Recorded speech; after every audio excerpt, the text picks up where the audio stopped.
So I just realized the fact that Nick is trying to crowd people into this room means that I'm speaking to a full house. And that means that the speaker's trick, where you imagine that your audience is naked, is really hard because there's so many of you and I can't imagine you all naked at the same time. So, I am really thrilled to be back in Berlin at my second Congress. I spoke last year on gorilla knitting, and I've been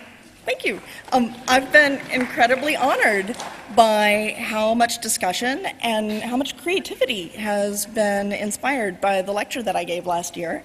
And I can only hope that a few of you will be as interested in the thoughts that I have this year on information management and pornography.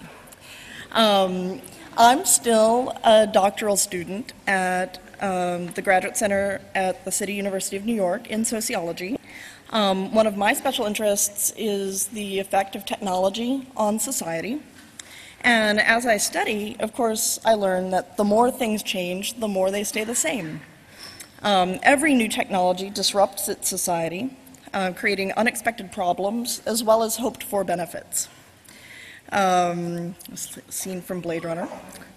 Our information overload, which feels like such a contemporary problem, is not new to the millennial generation or even to the boomer generation.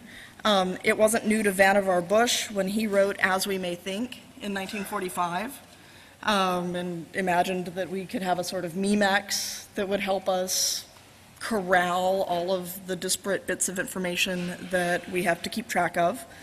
When Frances Yates wrote The Art of Memory in 1966, she described memory castles that were actually used by medieval people and even ancients to keep track of information that was too unwieldy to be remembered by simpler means.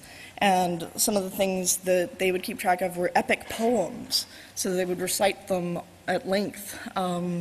They might recite Ovid, who had lots of naughty bits in his poems. So ancient pornography. The organization and storage and retrieval of the information that we as humans produce has been a problem for millennia. We're inherently creative, and we make words, we make images, and we like to share them.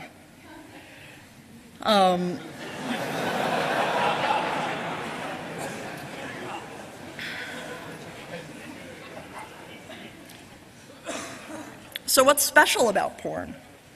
Or to put it another way, what's so special about sexuality as a study, as a topic for serious study? Academically, it really is a special case. It turns out that if you talk about pornography and you use your real name, you're marked within the academy. My colleague, Audacia Ray, who wrote a really terrific book called Naked on the Internet, has written separately about her own problems being taken seriously as an academic. My mentor has told me privately that I should keep the porn or sex-related writing off my CV. And maybe I should use a pseudonym for that. But my friend Robert Lawrence said that maybe it was a little too late for that. And so perhaps I should use a pseudonym for my sociological writings.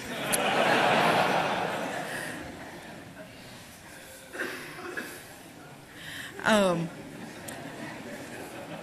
wanted to mention these anecdotes specifically because they point to what's a general problem with the topic. Embarrassment about the subject matter complicates an already incredibly difficult information management issue.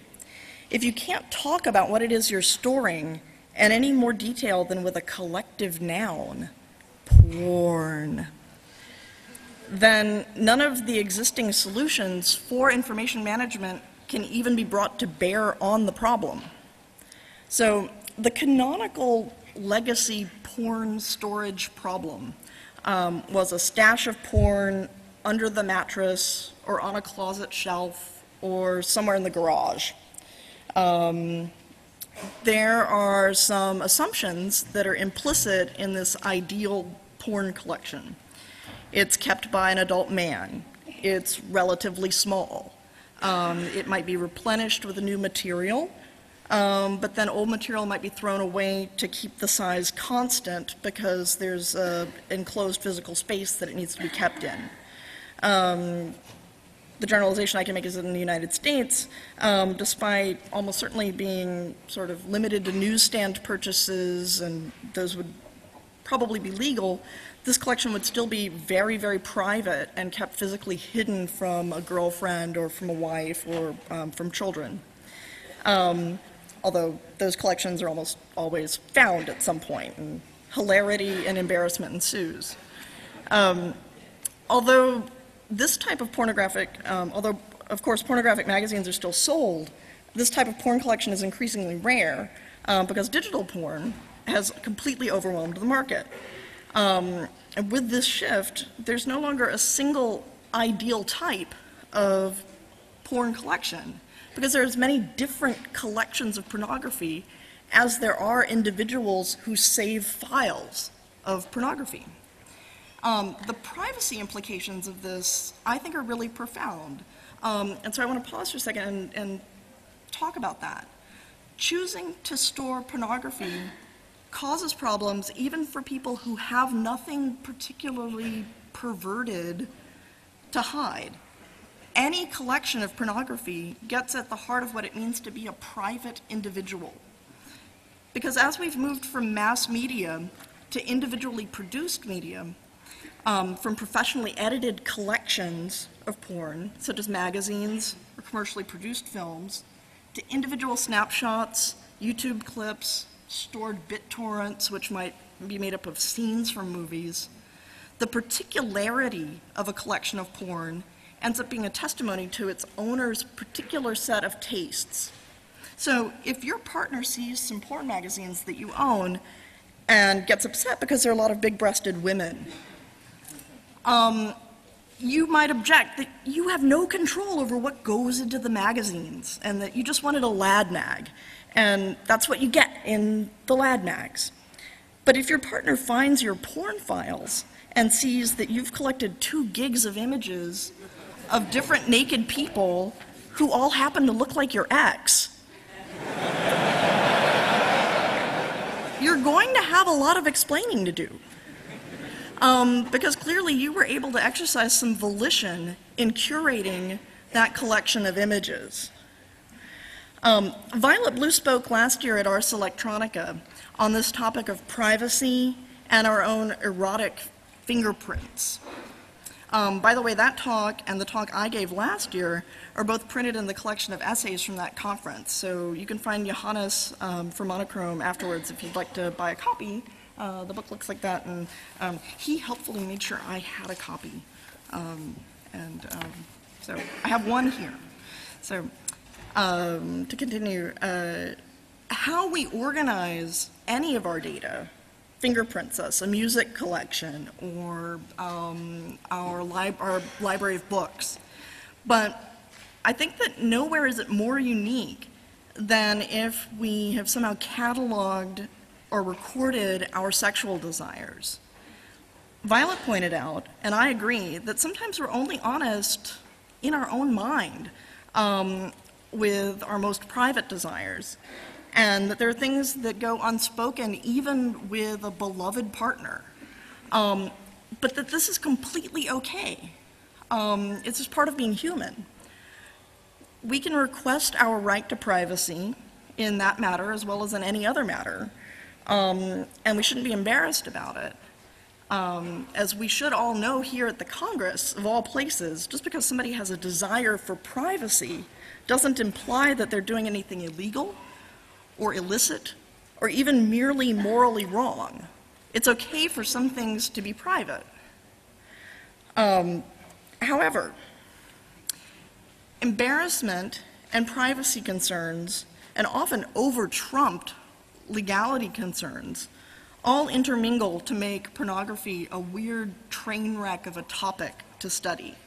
Because few people want to say what they mean with any specificity, and people squirm, and not really in a good way, if you try to make them be more specific. Librarians, for instance, who usually love to tag items and provide exhaustive metadata for materials in their collections, providing access to media is their job, are a complete epic fail on the cataloging of pornography. The Library of Congress cataloging system, which is not strong on subcultural material in general, is abysmally awful in pornography. The idea that somebody could get any sort of substantively useful information with subject titles like kink or sadomasochism with no further information underneath it is completely ridiculous. So depending on the library, if you know what it is you want and that it's in the system, if you have an exact title, then you can request it and withdraw it from a library. But if you don't know it, the exact title, then you'll have a very hard time doing a subject search. There isn't enough granularity in the catalog system itself to do that kind of subject searching, and there's no willingness to do the discussion that would be required to create the new categories in the Library of Congress system itself, sort of at the level of the American Library Association, or at the OCLC level. Furthermore, books and videos that are of a pornographic nature are sometimes held in closed stacks and are not available for interlibrary loan. Protecting library holdings from damage or loss through obscurity feels like bad practice to me. There are some exceptions, but even the Kinsey Library at the University of Indiana, which is famous worldwide for its sexuality holdings, requires a lot of written statements from researchers saying what the nature of your research is and why you want to come use their collection. Excuse me. The desire to obscure what's stored makes the language of talking about pornography, even completely legal pornography, sometimes seem closer to the diction of corporate espionage or international spying. So mostly when we store information, we do want to retrieve it. And we'd be happy to have a straightforward cataloging methodology. So the latter's why the music freaks I know, one in particular, has his thousands of CDs completely alphabetized. And a few subgenres from that music collection are broken out and they're alphabetized separately so that they can be accessed easily. But in my preliminary questioning of people who have been open to talking about their own porn collections has led to some startling anecdotes. So that same music freak stores his pornographic images on about a dozen CDs, which are simply labeled Porn 2000, Porn Early 2001, and so on. On the CDs, the folders sometimes mention a website that the images are from, maybe sometimes a specific model, sometimes just a month that they were downloaded. And when I asked more questions, he joked that sometimes instead of looking for new porn, he could say, "Oh, fall 2003, that was a good season for porn." So the CD storage, he said, was not to hide the pornography from his wife, and it wasn't to keep it off the main computer because there were any issues with it being on that machine. Thank you. There weren't any problems with it being... Oh, no! I walked away from the microphone, I'm sorry. There weren't any problems with the pornography being on his main machine, but he just wanted to, he had a smaller hard drive on that computer, and so he would periodically download the images, and so that's why they were sort of chronologically kept.